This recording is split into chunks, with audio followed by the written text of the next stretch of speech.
J'interviens surtout sur le texte de mon collègue Ngonda Koï, que je félicite.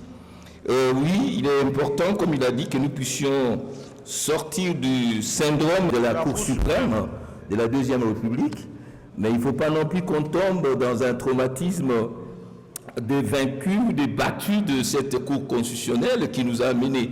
Donc, c'est vrai, le gouvernement demande une approche consensuelle, mais il y a aussi la théorie de la séparation du pouvoir. Vous avez fait votre travail, c'est une proposition de loi organique. Si l'exécutif estime qu'il y a des dispositions qui violeraient la Constitution, selon l'article 124 de la Constitution, la Cour elle-même sera appelée à se prononcer sur la constitutionnalité de vos dispositions. Mais en ce qui me concerne, je reviens sur deux éléments. Le premier élément, c'est l'élément évoqué par le collègue Boris, sur l'écriture de ces textes. Et cet élément aussi déposé un peu par le gouvernement. Nous sommes pratiquement dans une réécriture. Pourtant, vous dites que c'est une loi modifiant et complétant.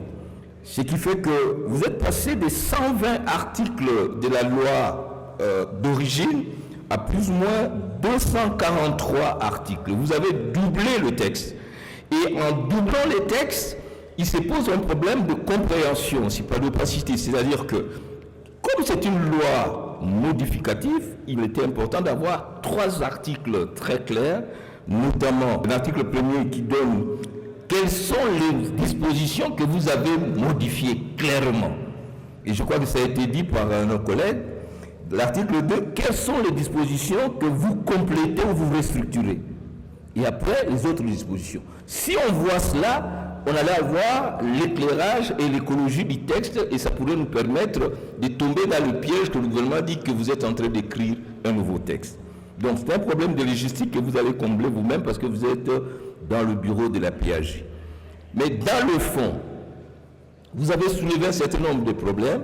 Le collègue Kabanda a dit, par exemple, lorsque vous dites que à l'article 58, toute décision de cours fondée sur une compétence qui ne résulte pas de la Constitution est nulle et de nul effet. Vous créez encore l'incertitude sur la scène juridique. Qui va constater, comme on l'a dit, cette nullité? Est-ce qu'elle est de plein droit? Comment on va se faire? Il y a des dispositions comme ça, comme les autres l'ont dit, et vous allez même jusqu'à dire que en matière d'interprétation, dans l'interprétation, la Cour n'a pas le même pouvoir d'appréciation que celui de l'auteur ou de la norme de compétence. Il se pose un problème de compréhension. L'interprétation, nous la prenons comme technique d'explicitation des textes. Mais il y a plusieurs types d'interprétation. Le vrai problème, et je vais clôturer par là, honorable Ngonda Koï, c'est les débats que nous avons toujours eu. Vous croyez changer le monde juridique avec des textes. Il n'existe pas de justice constitutionnelle. Il n'y a que le juge constitutionnel.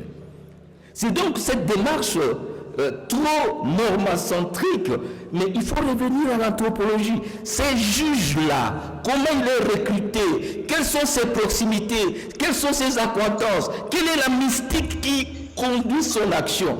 Est-ce que c'est un juge qui vient pour défendre un état de droit démocratique ou un juge qui peut dépendre des opinions qui lui sont proches? Vous n'avez pas abordé la question du devoir d'ingratitude. Donc la question de la justice constitutionnelle, c'est l'ensemble de la question de la justice chez nous. Le juge n'est pas animé par une mystique de l'impartialité, de la neutralité. Donc cette absence de fondement axiologique, et vous croyez résoudre ça par l'écriture.